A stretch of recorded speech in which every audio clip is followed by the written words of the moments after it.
Sway in the morning, Shade 45. You know, as you know, all of us here are music enthusiasts, history buffs. There's a new documentary film that's premiering today on YouTube Premium, and it's called The Boy Band Con, the Lou Pearlman story. The Boy Band Con, Heather B. The Lou Pearlman story. Here to talk about it today, DB. We've had him on the show so many times, so many different introductions. What can you say about this young man? Well, he's the godfather of Joey Fatone's kids. Yeah, very right. And his production company is one of my favorite names, Bacon and Eggs. Yeah, that's my old one, actually. I need to bring that one back. Yeah. Now it's boring. Lance Bass Productions. Yeah, go with Bacon and Eggs. I just got hungry. Yeah,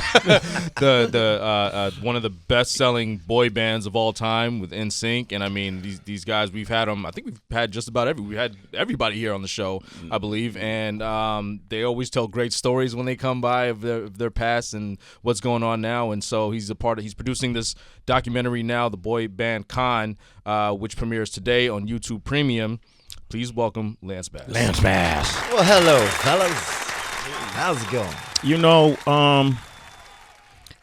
know, we all witnessed the boy band craze. What would you say? Late '90s, mid '90s. Yeah, it was like '98 to 2003. Yeah. Okay. 2003.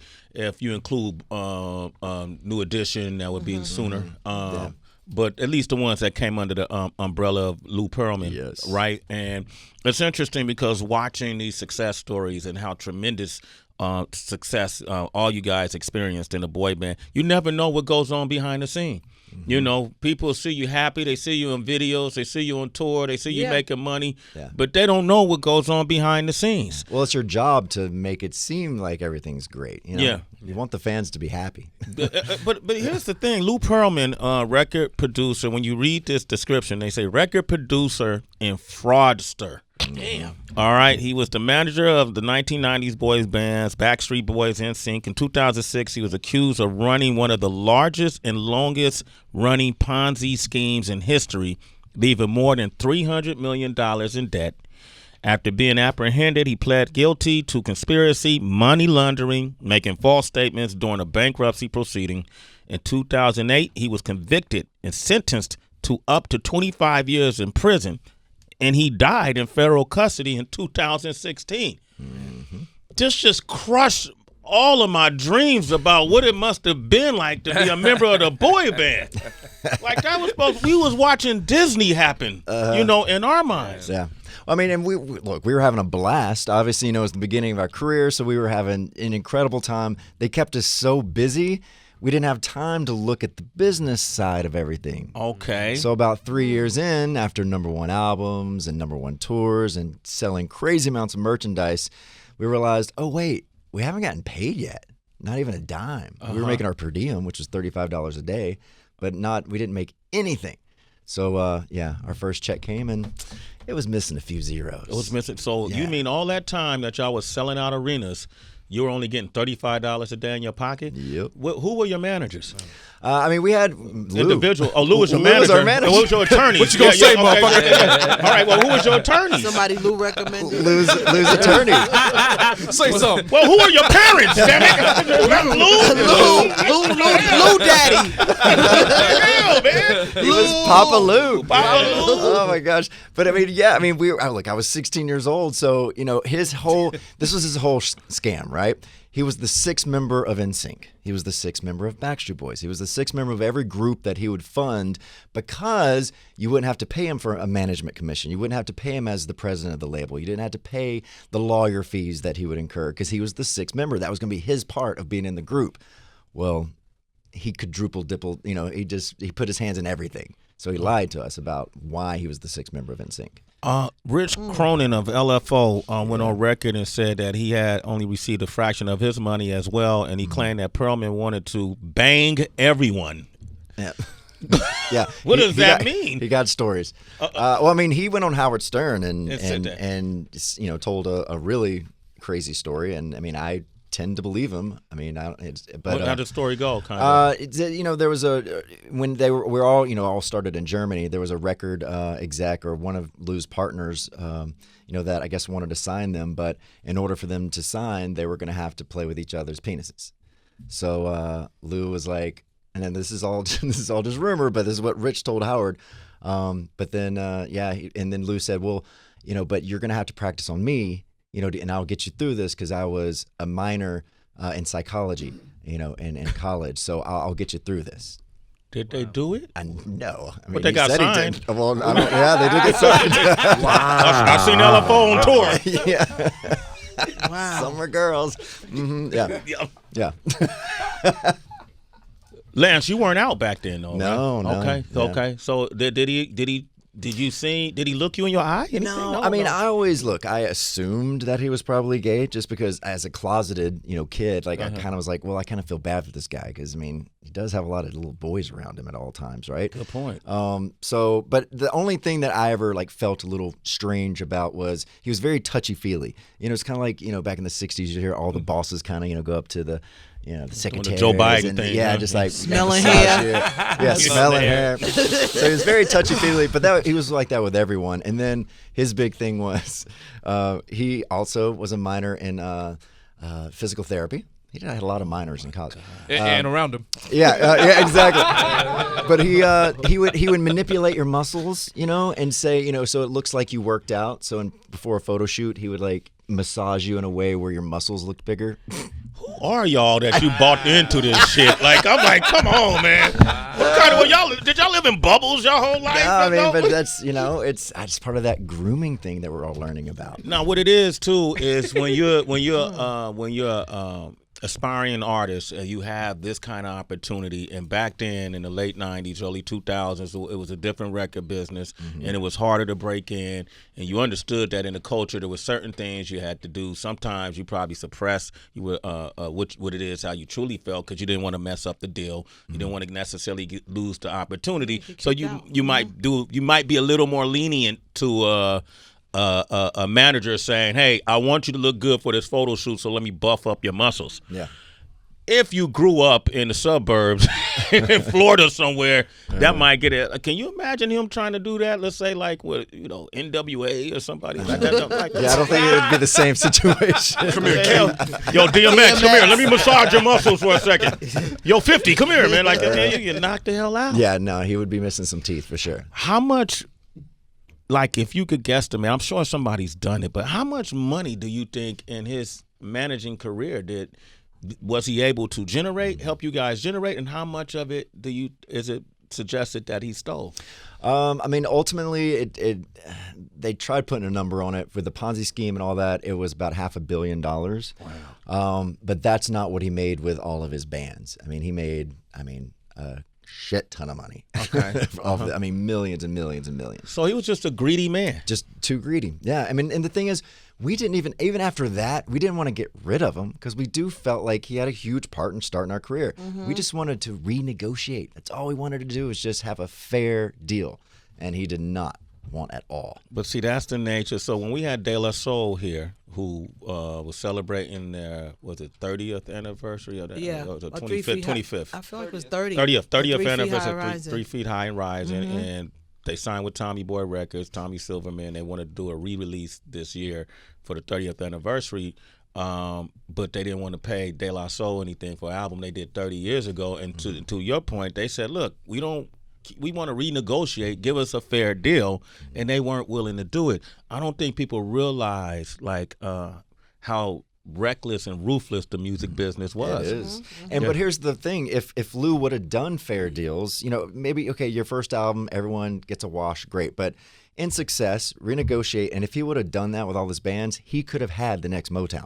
He could have had a crazy, in Orlando, Florida, of all places, the next Motown. But he was too greedy. Wonder, you watched the doc, right? Yeah, I saw the whole thing. Yeah. What did you walk away with? What would you want to ask Lance about something that stood out to you? I don't know. I think that everybody was pretty respectful. Anybody that he worked with, even with all the stories that came out, pretty much everybody that maybe the people that didn't like him so much, maybe they refused to be interviewed for the movie. But everybody on there Especially like Nick Carter's younger brother, Aaron. Yeah. He's going to bat for Lou. You know, saying What'd he he did say?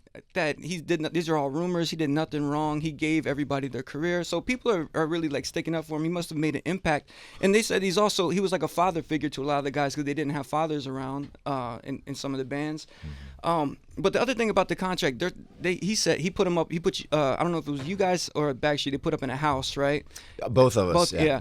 And then he would take you to expensive dinners. Everything would be charged against the band. So that's how you could semi kind of like justify what he was doing on that side of things. Yeah. But we didn't know the word recoupable at that time, and all those lavish dinners that we'd go to and thank him for, the house we lived in, the cars, everything. yeah. My birthday presents that he would give me Charged all back to went you. back onto my bill. Yeah. How old were y'all? I started at 16. Yeah.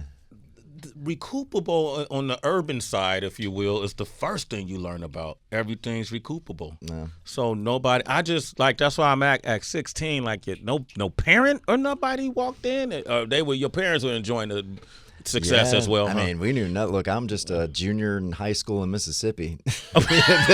then all of a sudden, the next day, I'm like signing a record contract. What is Aaron talking about though? Like he did no wrong. Like why? Well, I mean, Aaron, it was in a hard place in his time. He had just, gotten arrested the week that we were interviewing him, and you could just see that he's still tormented, from what he lived through. But he went on the defense for sure.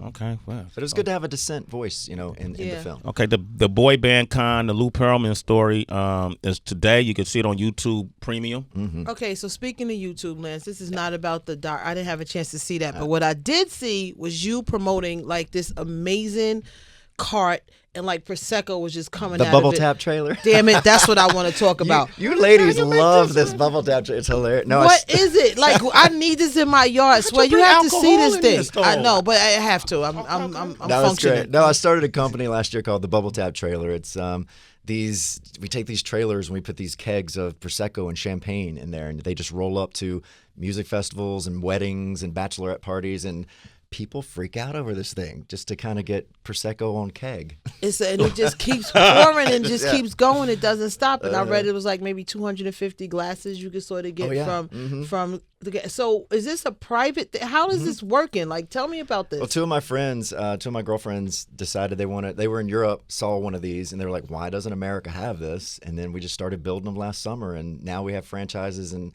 almost every state right now. In New Jersey? We'll have one in there's Manhattan and the Hamptons right now.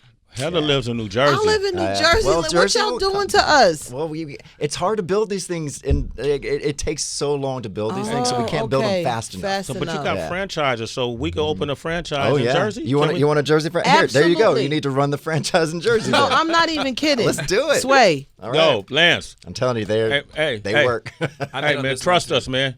Yeah, we got the beer one, we got a cocktail one, and we have a full bar one coming. I've been fascinated by this. I thought you were coming to the show to talk about this. And no. when Sway told me about some damn doc, I was like, I don't want to talk about that with this. I need this alcohol. Fuck your life. Well, you need to follow us on Twitter then, Bubble Tap Trailer. Oh, okay, Go I follow us. got you. I'm the happy Yeah. hour. Yo, So when I get write, his number. I'm gonna get come on. Lance's I number. like it. I love it. Lance, I'm ready to negotiate. Everything's recoupable. All right, go ahead, Mike. Well, first of all, I want in this as well. I want to be the taste tester Okay. of all the trailers. I'm in on this one too. Done. The question I have for you though is I can go back to the stories I find it wildly fascinating, and we have a lot of artists who listen to the show who are new, maybe just got signed to a deal, may not be as most favorable. At what point did you guys recognize that this wasn't favorable to you, and then how did you guys get out of that? Yeah, it was about 3 years in. And like I said, just because we were so busy, we didn't really even have time to even think about not getting paid. And the whole reason I really wanted to do this documentary was to give that cautionary tale to those new artists out there, especially young artists that just don't know, they don't know anything about the business. And our biggest mistake was not using an entertainment lawyer. We did have the contracts looked at by lawyers, and the lawyers were like, yeah, it's a contract. It's a music contract. But an entertainment lawyer would have seen all the mistakes and been like, y'all are not going to make any money. Or at least put in a clause of, in success, this is what's going to happen next. So I tell every new artist, like, make sure you get an entertainment lawyer to check out every single thing in that contract. just rolling off of what Mike asked, because you guys were innocent in whatever Lou did, the crimes he committed, with the money that was embezzled and stolen, and now nobody's probably going to get anything now that he's gone. But with regards to your contract and your deals, because some artists are allowed, in some cases, can like get their publishing or own their masters later on in their careers. Do you guys have any options of owning your music now that all this has come to the surface, or is it just you're just fucked? We're fucked. But did y'all write any of the music? Yeah, we wrote some of the music. So you gave him all your publishing too? Yeah, he owned all the publishing. Wow. 100% of the publishing. He owned all the publishing. And and at 16 again, I remember him so vividly saying, guys, you have to write as a group as much as possible. Even if only 2 of y'all write the song, we have to put it under In Sync because it needs to look like y'all write as a group. Only because he would get a 1/6 of the cut plus all the publishing. Wow. Dirty son If it said In Sync, yeah. I'm still mad at your parents though. Well, Jeez, I know. Hey, my look, even the adults in the room were duped, just like us. It was nuts. I think some people were just happy of the fame and the success and the aesthetic of it all, because I would imagine a good attorney could have broke any of those contracts, because it's what's the word I'm looking? It's not it's conflict. There's so much conflict of interest in that. Yeah. I mean, it should be illegal to quadruple dip. I mean, it really is, and I think it is illegal. It is illegal. Yeah. So you can't be the label, the manager, and a member of the group, and own the publishing, and then you get the cut of publishing. That's illegal. Yes. Yeah. But he was And I'm mad at your record companies. Yeah. The distributors, so even they knew what was going on. Yeah, they did. But we were, stupid little kids, and they were going to take advantage of it as much as possible. I was gonna say, so prospective members he would pick up in like a Bentley at the airport and everything, including yourself, right? yeah, and yeah. so it was just it was like a dream for if you had never witnessed any of that before. I would imagine, right? Oh, that's how they get you. They show you this incredible world, and they promise you everything, and you want to believe everything that they say. So you go with it, because I mean, it's your eyes are big, and I mean, it's either that or continue my junior year of high school. Shit, you're right. Good point. So in the end, when the group finally went its separate ways, were you broke?